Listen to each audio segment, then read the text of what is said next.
hanya aksi dari para pesepak bola top dunia yang dinanti di Piala Eropa 2020. Namun, paras cantik nan mempesona para kekasih serta istri atau yang biasa disebut wives and girlfriends dari para pemain juga turut mencuri perhatian fans sepak bola selama ajang antar negara Eropa itu berlangsung. Kehadiran para WEX saat mendukung pasangan mereka di lapangan hijau selalu menambah daya tarik dan kemeriahan pertandingan sepak bola. Lalu, siapa saja kira-kira WEX yang akan mencuri perhatian di Piala Eropa 2020? Megan Davidson merupakan istri dari penjaga gawang nomor 1 Inggris di Piala Eropa 2020, yakni Jordan Pickford. Stylenya yang simpel namun tetap terlihat minimalis ketika mendukung sang suami, sering mencuri perhatian. Wanita berambut pirang ini juga pernah beberapa kali terlihat mengenakan jersey kebanggaan Inggris kala menyaksikan suaminya berlaga. Meghan juga sering menyita perhatian dengan lekuk tubuhnya yang indah, meski sudah dikaruniai seorang anak. Tak hanya cantik dan seksi, Meghan juga tercatat memiliki pendidikan tinggi dengan gelar sarjana pendidikan anak usia dini dari Universitas Sunderland. Selanjutnya ada Jessica Melena. Jessica Melena menjadi salah satu WEX yang akan mewarnai gelaran Piala Eropa 2020. Jessica adalah istri dari striker timnas Italia, Ciro Immobile. Parasnya yang cantik jelita dengan tubuh body goals membuat model berusia 30 tahun ini termasuk dalam jajaran WEX paling terkenal di Serie A. Kehadiran Jessica benar-benar mendongkrak karir Immobile. Hal itu terbukti dengan Immobile 3 kali sebagai top scorer Liga Italia musim 2013-2014, musim 2017-2018, dan yang terakhir musim 2019-2020. Terhitung semenjak menjalin hubungan dengan Jessica. Saat ini, Immobile dan Jessica sudah dikaruniai 4 orang anak. Jessica kerap mengunggah momen kebahagiaan bersama sang suami dan 4 buah hatinya yang menggemaskan itu melalui Instagram pribadinya. Sophia Weber akhir-akhir ini menyita perhatian publik setelah mendukung sang kekasih Kai Havertz pada final Liga Champions di mana Chelsea kontra Manchester City. Foto-foto mesra Havertz saat mengangkat trofi Liga Champions sambil memeluk dan mencium Sophia yang viral membuat publik mencoba mengulik-ngulik informasi mengenai si gadis cantik berebut hati gelandang asal Jerman itu. Pasangan ini dikabarkan sudah cukup lama menjalin kisah asmara, jauh sebelum Havertz terkenal sekarang. Havertz dan Sophia diketahui memang jarang mengubar kemesraan. Bahkan Sophia sengaja menonaktifkan media sosialnya karena tidak mau privasinya terganggu. Namun masuknya Havertz dalam skuad utama timnas Jerman di Piala Eropa 2020 membuat kehadiran Sophia menjadi salah satu WEX yang dinanti-nanti saat kompetisi berlangsung. Kalau bicara soal WEX, nama Georgina Rodriguez tak boleh dilewatkan. Sebab model cantik asal Argentina ini merupakan kekasih dari mega bintang Cristiano Ronaldo yang didapuk menjadi kapten timnas Portugal. Maka kehadirannya pun dalam mendukung sang kekasih menjadi yang paling dinanti dalam Piala Eropa 2020. Tak hanya dalam pertandingan sepak bola, Georgina juga kerap mendampingi Ronaldo dalam acara-acara formal seperti penghargaan pesepak bola terbaik. Georgina kerap menyita perhatian publik dengan postingan-postingan di akun Instagramnya. Tak hanya postingan yang memamerkan tubuh seksinya, namun aktivitas hariannya juga mampu menyedot jutaan likes dari para penggemarnya di seluruh dunia. Menjalin cinta sejak November 2016, Ronaldo dan Georgina telah dikaruniai 1 orang anak yang diberi nama Alana Martina. Yang terakhir ada nama Alice Campello. Istri dari Alvaro Morata ini merupakan salah satu WEX yang paling terkenal di La Furia Roja. Model dan fashion designer ini sering menunjukkan diri sebagai WEX yang seksi dan mempesona. Terbukti dari beberapa postingan di Instagramnya. Alice juga termasuk wanita yang setia dan sangat mencintai sosok Morata. Berbagai momen kemesraan yang mereka tunjukkan semakin mempertegas bahwa hubungan Morata dan Alice benar-benar terjalin dengan harmonis. Seperti saat dirinya ikut merayakan momen juara dengan Morata ketika Juventus meraih trofi Coppa Italia musim 2020-2021. Dan momen kemesraan ini mungkin bakal terulang jika Spanyol bisa melangkah lebih jauh di Piala Eropa 2020.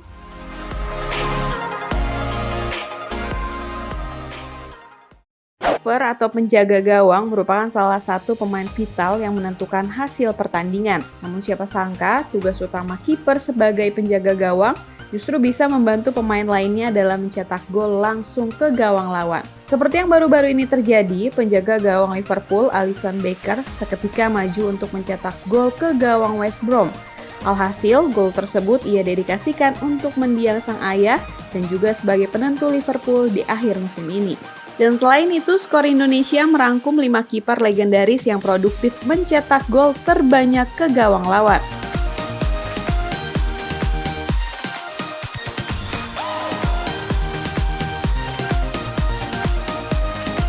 Di urutan kelima, Johnny Vegas Fernandes, mantan kiper klub Peru, masuk dalam 5 besar kiper dengan catatan gol terbanyak. Sepanjang karirnya dari tahun 1997 hingga 2017, ia berhasil mencetak gol sebanyak 39 gol. Urutan keempat, Rene Higuita. Rene Higuita yang merupakan mantan kiper Kolombia berhasil mencetak gol sebanyak 41 gol sepanjang karirnya. Karirnya dimulai dari tahun 1985 hingga 2010. Sementara di urutan ketiga, ada nama kiper legendaris Dimitar Ivankov. Bersama klub Levski Sofia, Dimitar Ivankov berhasil mencetak gol sebanyak 42 gol sepanjang karirnya dalam tahun 1996 hingga 2012. Di urutan kedua, Jose Luis Hilafert. Penjaga gawang ini berada di posisi runner-up sebagai penjaga gawang dengan torehan gol sebanyak 67 gol, yang sebagian besar ia cetak saat bersama klub Argentina Vélez Sarsfield. Dan di urutan pertama, legenda Sao Paulo Gregorio Ceni. Gregorio Ceni menjadi kiper dengan gol terbanyak sepanjang masa, dengan torehan 131 gol dari tahun 1991 hingga 2015. Angka yang fantastis untuk seorang penjaga gawang, Ceni kerap mencetak gol melalui kemampuan set piece yang apik. Dirinya telah bermain lebih dari 1000 laga dalam 25 tahun karir sepak bolanya. Catatan Ceni mungkin sulit terpecahkan bagi kiper manapun dalam kurun waktu yang cepat.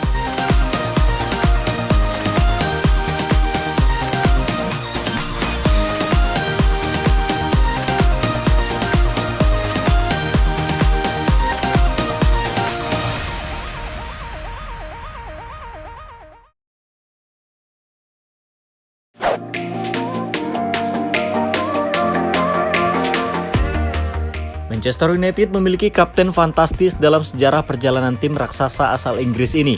Musim ini, kapten Manchester United ada di lengan Harry Maguire. Pemain yang bergabung dari Leicester City ini mendapatkan kepercayaan tersebut dari pelatih Ole Gunnar Solskjaer sejak Januari 2020. Sejak Nemanja Vidic yang memimpin rekan setimnya meraih gelar Liga Inggris pada 2012-2013, belum ada lagi kapten MU yang mampu mengangkat trofi bergengsi kompetisi tertinggi sepak bola Inggris tersebut. Dalam sejarah panjang Manchester United, ada cukup banyak pemimpin tim yang pantas dikedepankan, dari Brian Robson hingga Roy Keane, atau jauh sebelumnya pada era Roger Burn hingga Bobby Charlton. Skor ID mencoba merangkum kembali sosok 5 kapten fantastis Manchester United tersebut. Di posisi kelima ada nama Eric Cantona. Eric Cantona tentu identik dengan peristiwa tendangan yang dilakukannya kepada seorang penonton, yakni fans Crystal Palace. Namun itu tidak membuatnya menjadi sosok yang antagonis, karena banyak yang telah diberikan Eric Cantona kepada Manchester United. Bintang asal Prancis ini hanya semusim sebagai kapten MU, tepatnya pada musim 1996-97, sekaligus jadi musim terakhir Cantona di Manchester United, dan sebagai akhir dari karirnya sebagai profesional. Sebagai kapten MU pada saat itu, ia pun menandainya dengan memberikan gelar Liga Inggris. Karakternya yang berani dinilai sebagai fondasi sukses Manchester United era 90-an. Ia adalah kapten pertama yang berasal dari luar Inggris Raya yang meraih gelar Liga Inggris. Selanjutnya ada nama Roger Burn. yakni kapten pada era Matt Busby tahun 1950-an. Ia adalah sosok yang paling disegani oleh rekan setimnya. Namanya tercatat sebagai salah satu yang tewas dalam tragedi kecelakaan pesawat Munich pada 6 Februari 1958. Roger Burn salah satu kapten tim Manchester United era Busby Babes. Ia menyandang ban kapten tersebut sejak 1955 hingga 1958. Sebagai kapten Manchester United, Roger Burn membawa tim ini meraih 2 gelar Liga Inggris, yaitu pada musim 1955-56 dan 1956-57. Di nomor 3 ada nama Bobby Charlton. yang juga bagian dari generasi Busby Babes. Ia adalah pemain yang selamat dari tragedi Munich 6 Februari 1958 tersebut. Ia bergabung ke Manchester United pada 1956 dan selanjutnya muncul sebagai sosok legendaris Setan Merah. Total 758 pertandingan dimainkan Bobby Charlton bersama Manchester United dan menorehkan 249 gol. Ia juga salah satu kunci sukses Manchester United meraih gelar Piala Champions atau Liga Champions pada 1968. Bobby Charlton menyandang ban kapten Manchester United sejak 1968 hingga 1973. Momen terbaiknya sebagai kapten tentu saja ketika membawa tim ini juara di ajang Eropa tersebut. Ia menyandang ban kapten Manchester United hingga akhir karirnya di tim ini sebelum bergabung ke Preston North End.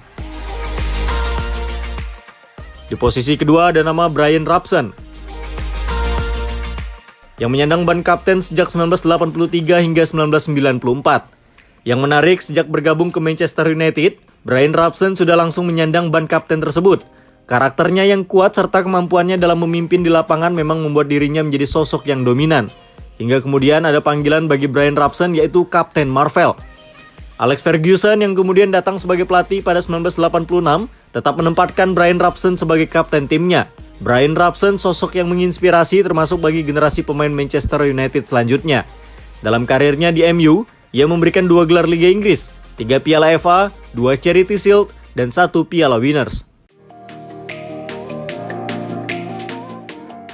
Di posisi pertama ada nama Roy Keane. Keane menyandang ban kapten Manchester United sejak 1997 hingga 2005. Pemain Republik Irlandia ini meneruskan tugas kapten United setelah kepergian Eric Cantona. Menempatkannya sebagai kapten di nomor 1 karena Roy Keane merupakan kapten dengan trofi terbanyak.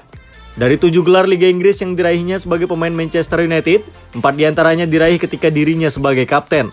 Total, Roy Keane tampil dalam 480 pertandingan sebagai pemain Manchester United dan mencetak 51 gol. Banyak laga krusial dan monumental dalam karirnya bersama MU. Salah satu yang terbaik adalah menghadapi Juventus di semifinal Liga Champions 1999. Dengan kepemimpinannya di laga tersebut, ia mampu membawa Manchester United membalikan kedudukan, yakni menang 3-2 setelah sempat tertinggal 0-2. Musim 2020-2021, banyak hal di luar ekspektasi yang terjadi di dalam dunia sepak bola. Tapi satu yang pasti, dunia ini tetap akan menelurkan bakat-bakat luar biasa.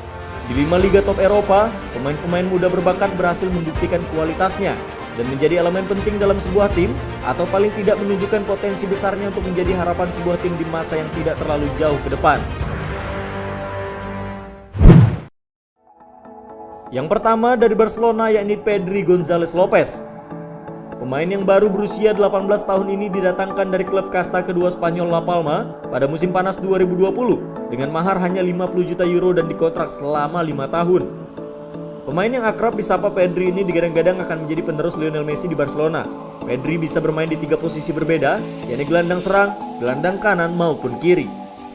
Proses scouting Barca yang berlangsung cukup lama ternyata membuahkan hasil. Di paruh musim perdananya bersama Barca, hingga 14 Desember Pedri sudah memainkan 16 laga di La Liga dan Liga Champions, yang 9 laga diantaranya menjadi starter. Ia pun sudah berhasil mencatatkan 2 gol. Catatan ini membuatnya menjadi pemain dengan menit terbanyak kedua Ronald Koeman di ajang UCL dan masuk ke dalam 10 besar peraih menit terbanyak Barcelona di ajang La Liga. Kepercayaan besar yang diemban Pedri membuat nilai jualnya meroket menjadi 30 juta pounds atau 600% hanya dalam beberapa bulan. Penampilannya ini tentu membuat banyak klub memantau perkembangannya di La Blaugrana. Tapi mereka harus rela merogoh kocek yang sangat dalam jika ingin merekrut Pedri dalam masa kontrak.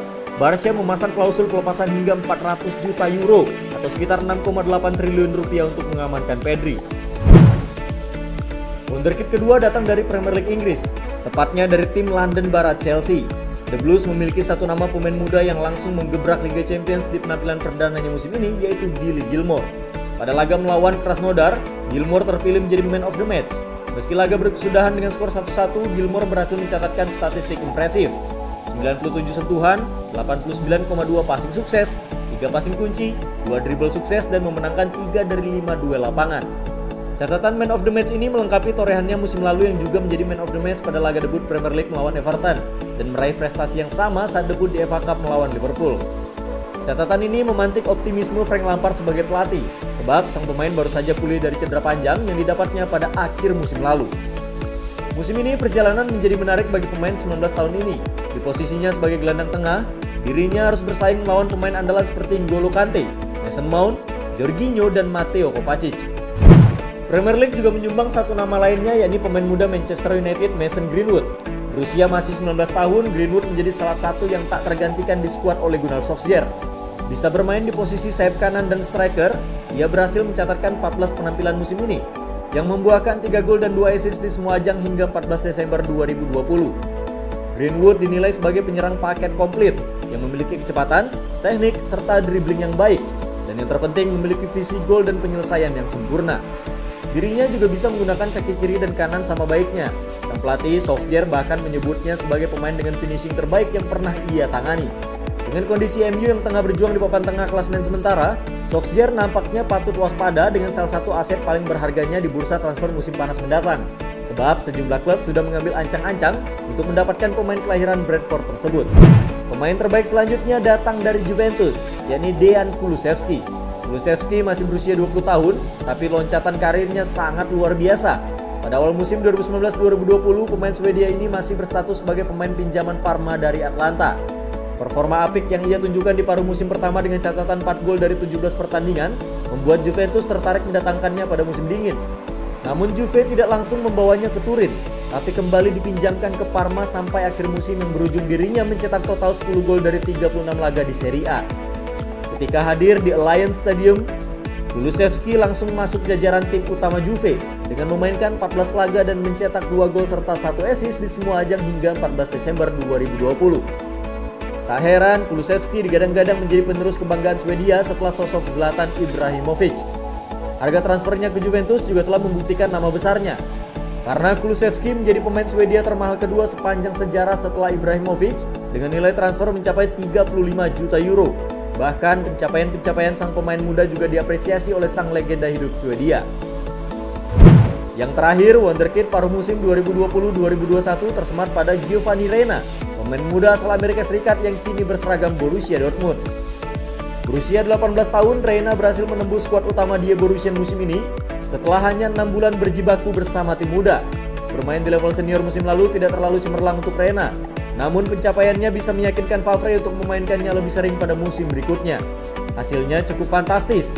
Dari 19 laga yang dimainkan Reyna di semua ajang, ia berhasil membukukan 4 gol dan 6 assist. Kemampuannya yang dapat berlari dengan kecepatan tinggi dengan waktu yang lama dan masuk ke kotak penalti untuk menciptakan gol kerap disejajarkan dengan legenda sepak bola Brazil Kaká. Bahkan di luar usianya yang masih muda belia, Reyna disanjung memiliki kedewasaan yang tinggi. Ini terbukti dari penampilannya saat Dortmund mengalahkan RB Leipzig dalam lanjutan Bundesliga musim lalu. Dirinya bisa saja mencetak gol setelah menerima umpan matang dari sayap kanan, tapi ia lebih memilih kembali mengoper bola ke Erling Haaland yang memiliki posisi lebih bebas untuk mencetak gol.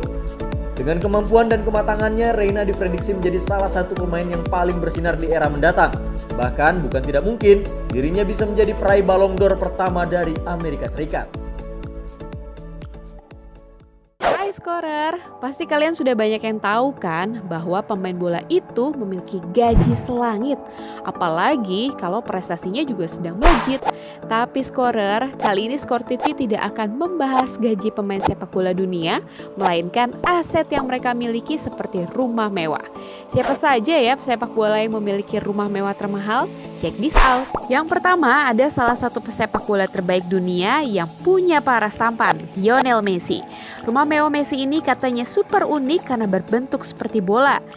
Mega bintang Barcelona ini diperkirakan memiliki total kekayaan lebih dari 5,5 triliun rupiah Scorer.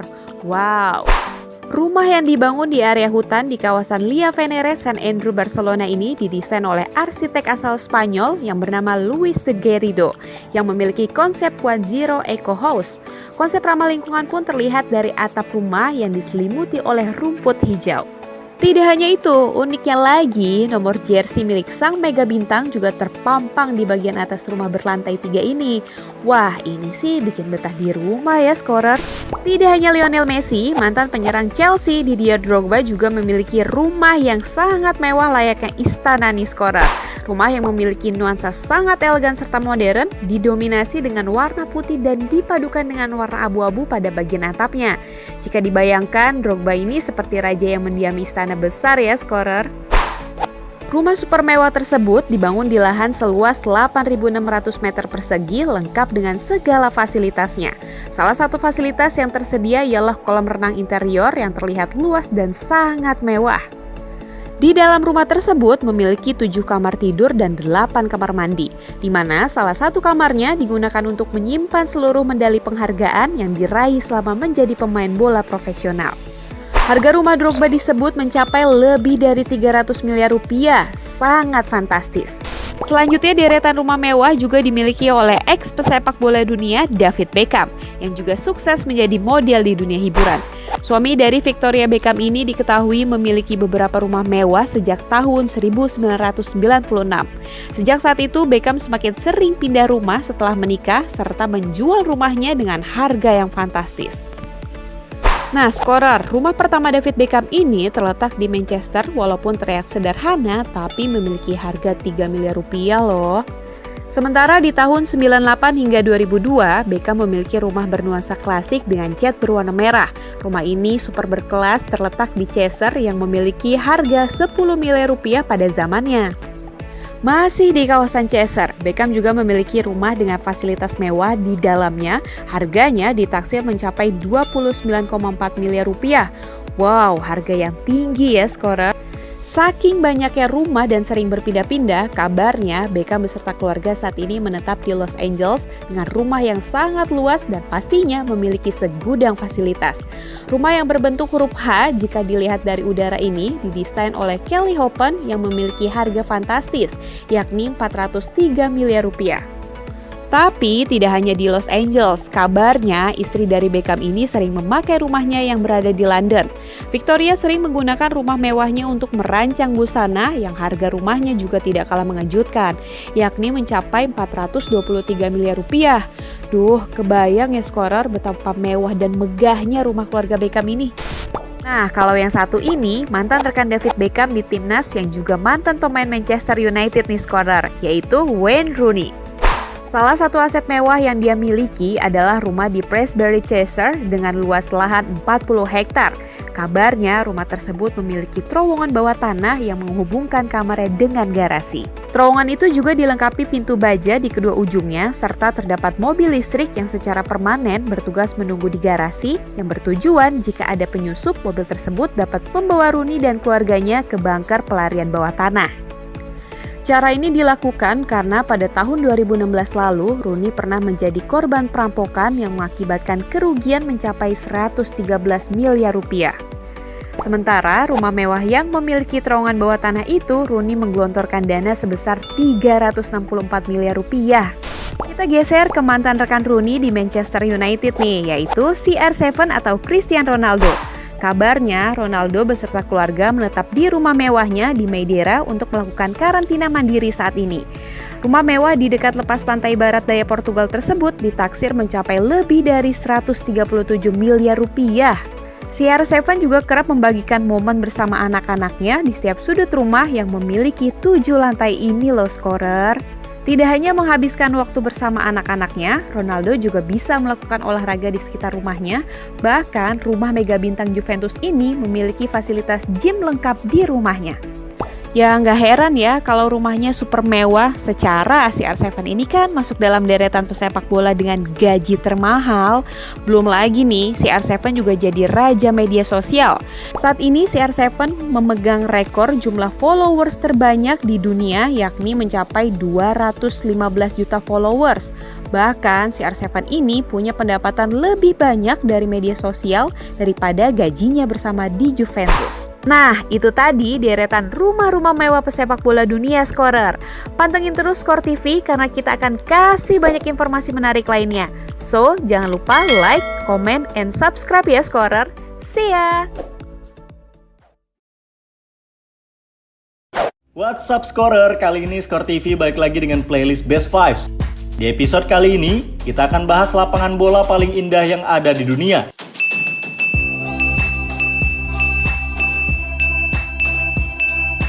Kalau kalian pecinta si kulit bundar, wajib banget masukin 5 lapangan ini ke dalam bucket list kunjungan kalian.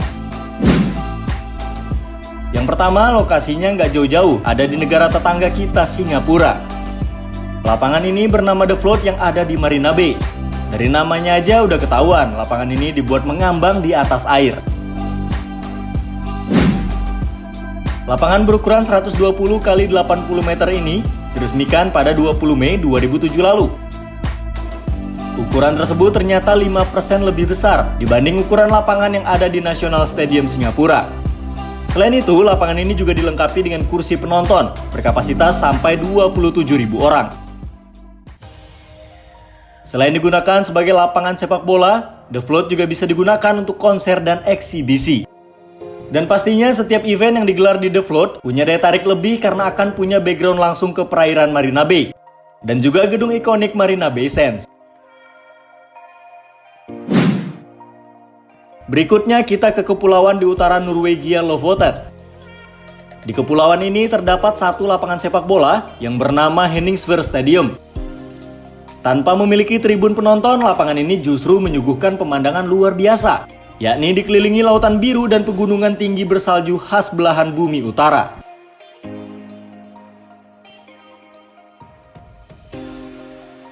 Lapangan ini hanya digunakan untuk pertandingan tim-tim amatir.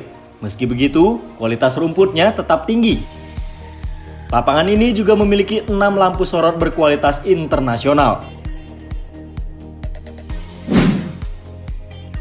Selanjutnya ada IG Stadium di desa IG, Kepulauan Faroe.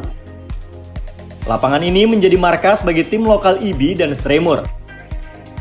Lapangan ini menawarkan latar pemandangan kota yang dipadu dengan lautan dan pegunungan.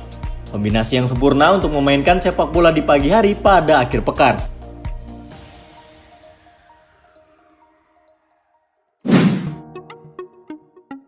Bosan dengan lapangan di pinggir laut, kita geser ke lapangan sepak bola tertinggi di Eropa, yakni Otmar Hitzfeld Stadium di Swiss. Lapangan ini dibangun 2000 meter di atas permukaan laut di pegunungan Alpen di kota Gaspon. Lapangan ini menjadi markas tim lokal FC Gaspon yang bermain di Liga Pegunungan Swiss. Berbatasan langsung dengan tebing, kita bisa melihat indahnya pegunungan Alpen tanpa halangan. Tapi hati-hati, jika salah menendang bola di lapangan ini, bisa langsung hilang jatuh ke dalam lembah.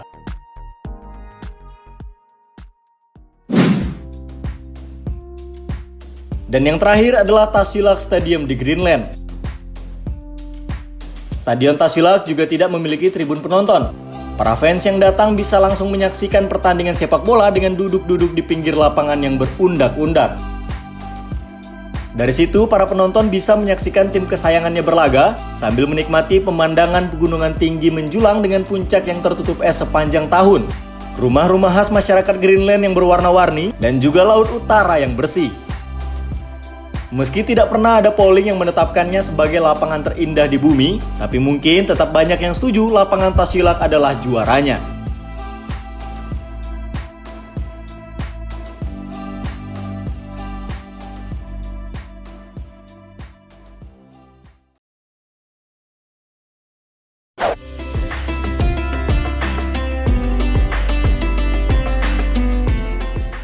Sebagai negara dengan jumlah penduduk muslim terbesar di dunia, secara tidak langsung memberikan pengaruh kepada beberapa pemain asing yang meniti karir di kompetisi sepak bola Indonesia untuk mempelajari Islam hingga akhirnya memutuskan untuk menjadi mualaf, seperti yang dilakukan kelima pemain asing ini.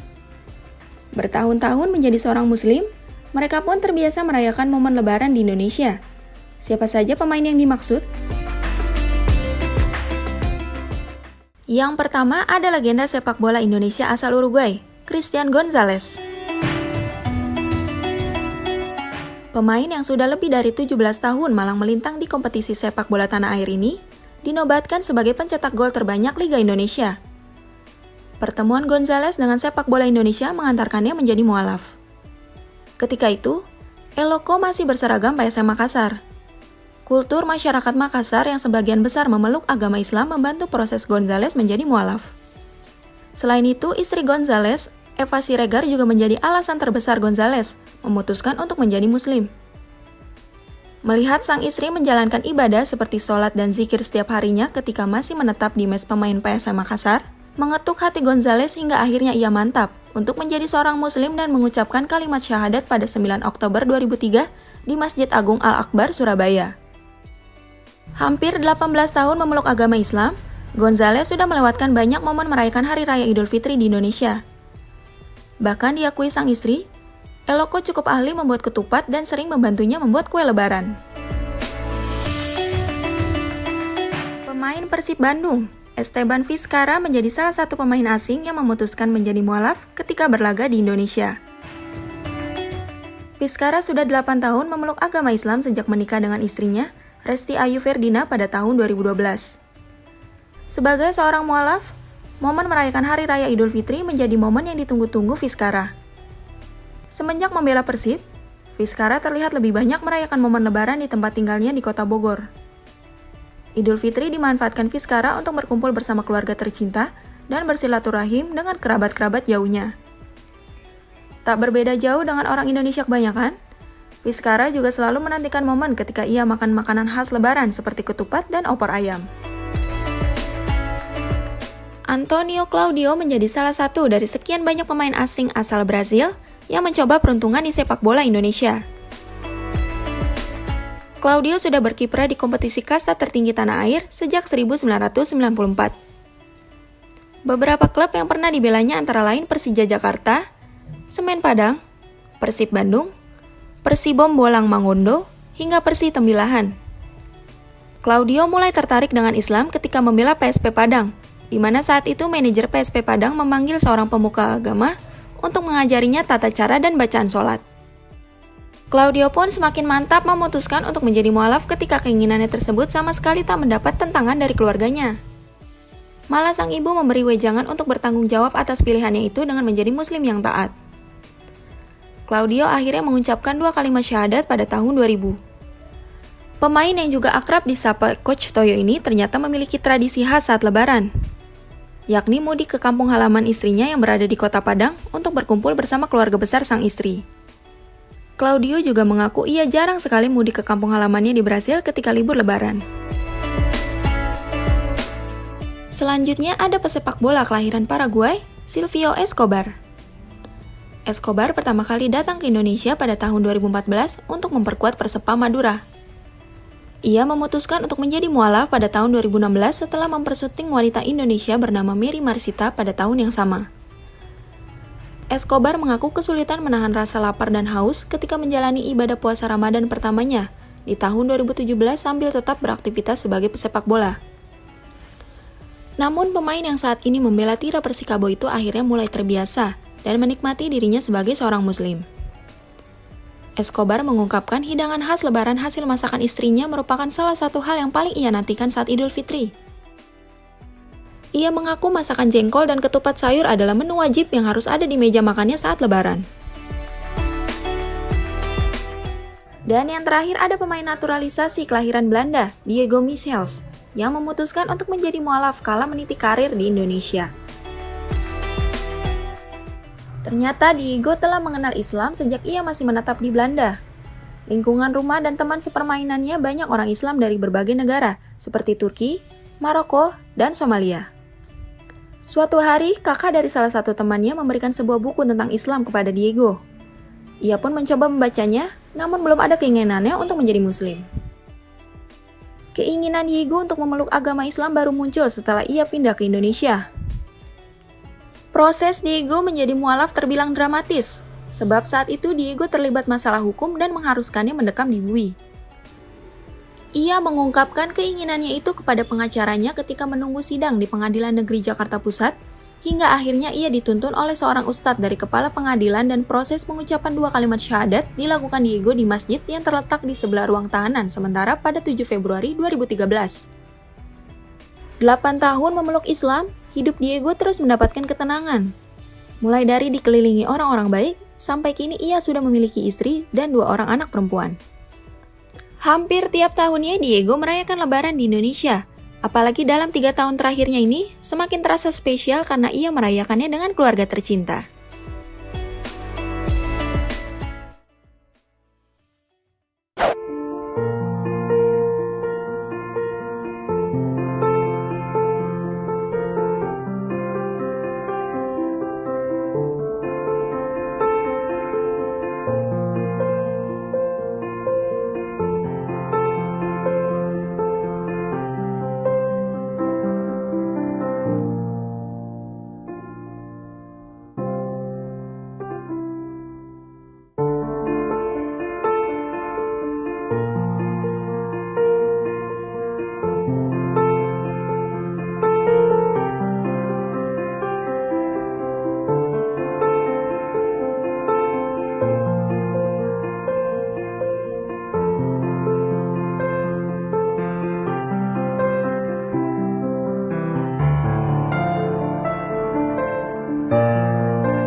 Bukan rahasia Barcelona memiliki banyak talenta muda yang diorbitkan ke tim utama.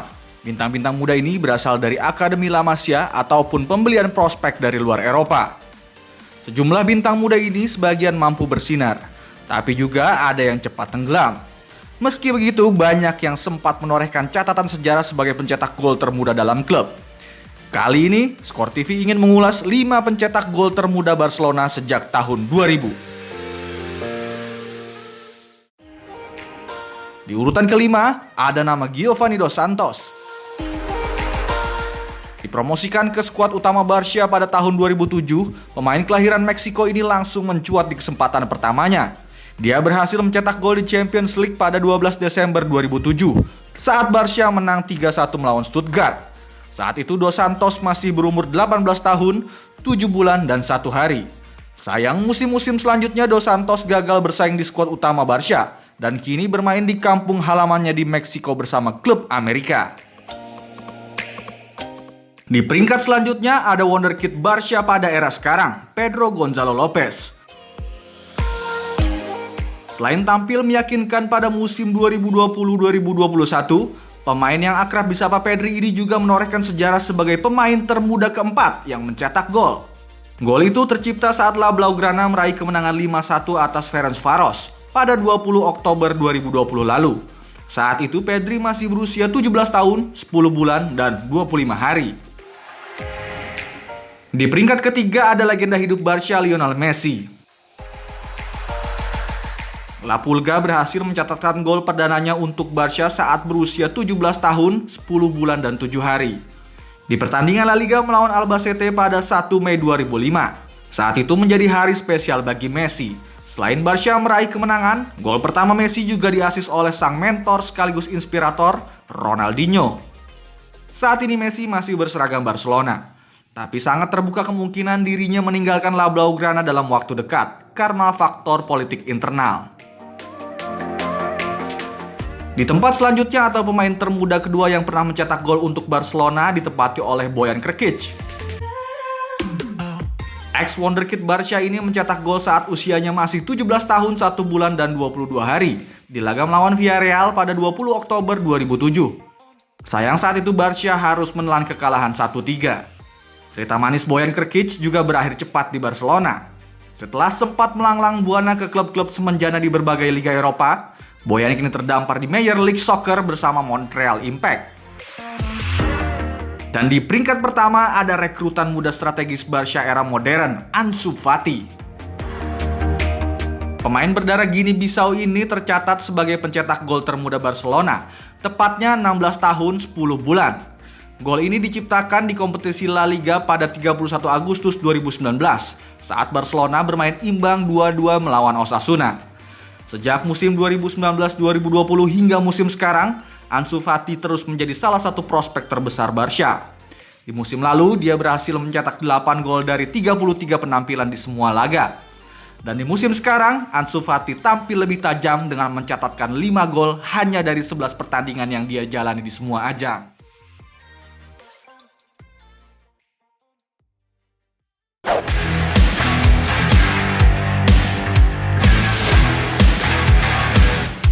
Saya tidak pernah melihat sekarung uang mencetak gol. Kalimat tersebut selalu terngiang dari sang legenda sepak bola Johan Cruyff. Kalimat tersebut bisa dibilang sangat terbukti. Dalam sepak bola memang selalu ada klub yang tergolong elit, namun faktanya itu hanya status semata. Banyak klub yang memberikan contoh bahwa sukses tidak hanya melulu soal uang dan kekayaan. Dibentuknya European Super League mengingatkan kembali tentang momen para klub yang biasa saja namun memiliki prestasi yang besar. Berikut Skor Indonesia merangkum klub sepak bola yang dari level biasa secara materi pemain maupun finansial, namun mampu meraih prestasi gemilang. Prestasi mereka merupakan suatu kemenangan dalam sebuah pertandingan, melangkah ke fase tertentu dalam sebuah turnamen, hingga keberhasilan dalam meraih gelar. Di urutan pertama ada Leicester City. Leicester City merupakan salah satu klub yang berhasil mematahkan klub elit di Liga Inggris. Leicester mampu menunjukkan bahwa semua elemen di luar aspek uang berhasil ia raih dengan kemenangan dan tampil sebagai juara. Momen itu terbukti pada tahun 2015-2016 saat diasuh oleh pelatih Claudio Ranieri. Pada saat mereka juara di tahun 2015-2016, market value Leicester City hanya mencapai 161,1 juta euro menurut Transfermarkt. Hal tersebut mengalahkan sejumlah tim kaya raya dengan market value yang nilainya fantastis. Salah satu contoh adalah Manchester City. Pada saat itu, Leicester City mampu mengalahkan dengan skor 3-1 pada 6 Februari 2016 lalu. Market value Manchester City saat itu adalah 499 juta euro, dan artinya sekitar 4 kali lipat dibandingkan Leicester City. Di urutan kedua ada Atalanta. Atalanta menunjukkan bahwa uang bukan segalanya untuk meraih sukses pada tahun 2018-2019. Momen itu ketika Atalanta ingin mencicipi kemenangan. Ada fase saat mereka ingin memperlihatkan bahwa filosofi sepak bola yang benar adalah membangun kekuatan dengan skuad yang ada. Saat itu Atalanta berhasil mengakhiri musim di Liga Italia dengan berada di posisi ketiga klasmen akhir. Yang mengejutkan, Atalanta berhasil lolos dari fase grup Liga Champions hingga ke perempat final sebelum dikalahkan oleh Paris Saint-Germain. Klub ini memang dikenal dengan para pemain mudanya. Mereka menjual dan mengambil keuntungan dari penjualan pemain berbakat tersebut. Nomor 3, Hellas Verona. Hellas Verona merupakan kisah klub yang tidak diunggulkan justru menjadi yang terbaik. Dalam sejarah sepak bola Italia, klub ini mampu memenangkan gelar juara. Hellas Verona mematahkan deretan klub yang memiliki bintang dengan nama besar seperti Diego Maradona, Michael Platini, dan Zico. Pada pekan pertama musim itu mereka mengalahkan Napoli 3-1, lalu memukul Juventus 2-0 di pekan kelima.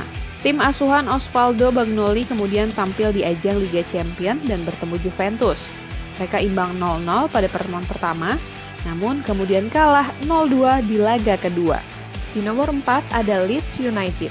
Sepanjang musim 2000 hingga 2001, yang menarik dari mereka adalah pertarungan di ajang Eropa yaitu Liga Champions. Pasalnya Leeds berhasil hingga ke fase semifinal Liga Champions sebelum mereka dikalahkan Valencia. Di fase grup, mereka mengalahkan AC Milan, klub yang tentu saja merupakan klub raksasa. Mereka juga memaksa Barcelona untuk bermain imbang. Di urutan terakhir ada Sevilla. Kalau saja European Super League jadi digulirkan, harusnya Sevilla juga diundang sebagai pendiri. Klub asal Andalusia Spanyol ini telah memenangkan 6 gelar Liga Eropa atau Piala UEFA sejak 2005 hingga saat ini. Sevilla adalah spesialis Liga Eropa. Tim ini menjadi contoh terbaik lainnya bahwa di lapangan, pada akhirnya sepak bola adalah pertandingan 11 lawan 11. Gelar Liga Eropa terakhir yang diraih Sevilla terjadi pada musim lalu dan mereka mengalahkan klub besar Liga Italia yaitu Inter Milan 3-2.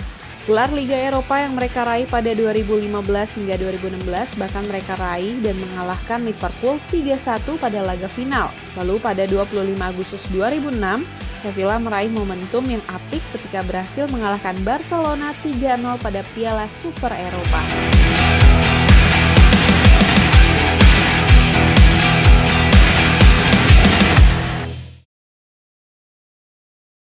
Pelatih-pelatih muda menjadi salah satu hal yang paling disorot dalam sepak bola Eropa pada musim 2020-2021 ini. Meski dinilai masih kurang pengalaman, namun ternyata beberapa pelatih muda yang membesut tim-tim Eropa juga bisa menjadi alasan impresifnya penampilan sebuah tim yang dibesutnya. Bahkan pelatih-pelatih muda ini berhasil menunjukkan ambisi besar dan bisa diperhitungkan performanya untuk menyaingi pelatih-pelatih senior seperti Carlo Ancelotti, Zinedine Zidane, Pep Guardiola, hingga Jose Mourinho. Yang pertama ada nama Julian Nagelsmann. Masih berusia 33 tahun, Nagelsmann berhasil meloloskan klub Bundesliga underdog seperti Hoffenheim dan RB Leipzig ke Liga Champions. Bahkan pada musim 2019-2020, di tangannya Leipzig bisa menembus hingga babak semifinal Liga Champions. Musim ini pun prestasinya tak kalah mengkilap. Nagelsmann bisa membawa Die Roten Bullen lolos ke fase knockout Liga Champions. Padahal di fase grup mereka tergabung dalam grup neraka bersama Manchester United dan Istanbul Basaksehir. Nama selanjutnya ada pelatih Sporting Lisbon Ruben Amorim. Masih berusia 35 tahun, Amorim disebut mampu merevolusi sepak bola Portugal. Amorim berhasil mengembalikan Sporting Lisbon yang tenggelam ke dalam krisis 2 tahun menjadi pesaing utama gelar juara Liga Portugal musim ini. Sebelumnya Amorim mencuri perhatian setelah berhasil menjuarai Piala Liga bersama Sporting Braga, serta memoles sosok Francisco Trincao sebelum bergabung dengan Barcelona. Sosok Domenico Tedesco disebut salah satu murid langsung Julian Nagelsmann, meskipun usianya 2 tahun lebih tua. Pelatih berdarah Italia Jerman ini turut berperan besar dalam langkah Hoffenheim ketika Nagelsmann menjadi pelatih tim utama. Tedesco kemudian berlabuh ke Schalke pada musim 2017-2019. Di sini dia gagal menunjukkan sinarnya. Setelah dibantai Manchester City 0-7 di babak 16 besar Liga Champions 2018-2019 dan menjalani 7 laga beruntun tanpa kemenangan, Tedesco kemudian dipecat. Barulah saat bergabung dengan Spartak Moskow, Tedesco kembali bersinar. Di bawah besutan Tedesco, Spartak Moskow mengklaim posisi ke-7 klasemen akhir Liga Rusia dan menjadi semifinalis Piala Rusia pada musim 2019-2020. Dan pada musim 2020-2021, Spartak Moskow berhasil bertengger di papan atas klasemen Liga Rusia, tepatnya di posisi kedua hingga pekan ke-17, dan menjadi salah satu kandidat terkuat juara Liga musim ini. Lolosnya Granada ke kualifikasi Liga Eropa adalah pencapaian yang belum pernah terjadi sebelumnya dalam sejarah klub tersebut. Diego Martinez menjadi salah satu pelatih paling disorot di La Liga karena pencapaian itu. Musim ini, Granada sedang bercokol di pos ke-7 dengan pencapaian 15 poin, atau laju yang lebih baik dari musim sebelumnya. Dipercaya Diego Martinez bisa memecahkan rekornya kembali. Rumor mengenai sosok Martinez sudah banyak bermunculan, bahwa dalam waktu dekat dia akan mengambil satu langkah lagi dalam karirnya dan pergi ke klub yang lebih besar. Sassuolo menjadi salah satu kejutan di Serie A musim ini, dan sosok Roberto De Zerbi adalah bagian dari kejutan tersebut. Sassuolo sempat berada di urutan kedua klasemen musim ini setelah mampu tampil kompetitif pada musim sebelumnya. Arsitek yang membawa anomali pada musim ini adalah Roberto De Zerbi, sosok yang bahkan dikenal kurang menjanjikan. Sebelumnya De Zerbi hanya bertahan 3 bulan di Parma dan tidak bisa mempertahankan Benevento di kasta pertama Liga Italia. Namun musim ini semuanya berubah. Bersama Sassuolo, dia sempat meraih 7 laga perdana tanpa kekalahan dan sempat menjadi tim paling produktif dengan catatan 18 gol.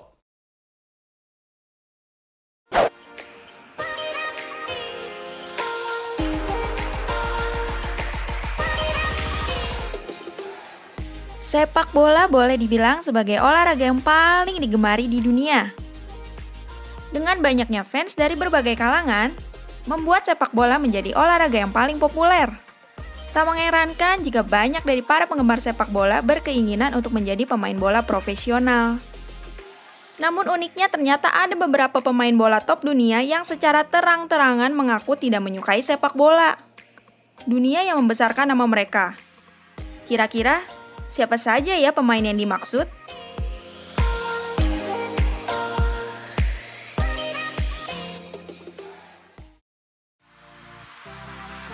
Yang pertama ada Dani Alves. Pemain asal Brasil ini mengaku sudah tidak merasakan sepak bola sebagai olahraga yang menarik. Alves menilai saat ini sepak bola lebih dilihat seperti ladang bisnis dan mulai kehilangan daya pikatnya. Padahal, karir Alves di dunia sepak bola boleh dibilang sukses. Ia pernah memperkuat klub-klub top Eropa seperti Barcelona, Juventus, hingga Paris Saint-Germain. Ia juga sukses merengkuh sejumlah trofi, termasuk 3 gelar Liga Champions. Selanjutnya, kiper Barcelona, Marc-Andre ter Stegen, yang secara terang-terangan mengaku bukan penggemar sepak bola. Dalam suatu wawancara bersama El País, ia mengaku pada teman-temannya bahwa ia tidak tahu terlalu banyak hal soal sepak bola, khususnya terkait nama-nama pemain. Kiper asal Jerman ini juga tidak terlalu sering melihat pertandingan sepak bola. Ia hanya menonton ketika pertandingan tersebut terlihat menarik atau ketika ada beberapa temannya terlibat pada laga tersebut.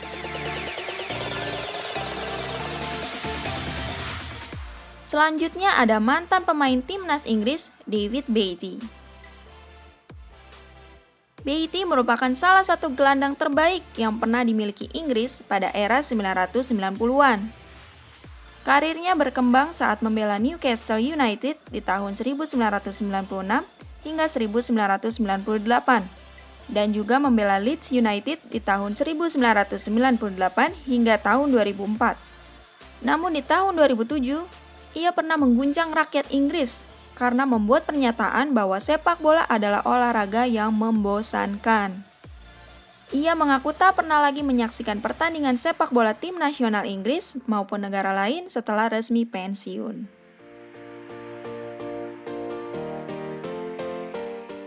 Gareth Bale pernah membuat pengakuan bahwa dirinya lebih menyukai olahraga golf ketimbang sepak bola. Saat diwawancarai oleh ESPN pada Januari 2018 lalu, Bale mengaku dirinya jarang menonton sepak bola dan lebih suka melihat pertandingan golf. Bale sendiri memang diketahui sangat hobi bermain golf. Bahkan hobinya ini sempat menjadi kontroversi di Real Madrid. Pemain yang saat ini dipinjamkan ke Tottenham Hotspur itu pernah beberapa kali mangkir dan kedapatan nonton pertandingan golf.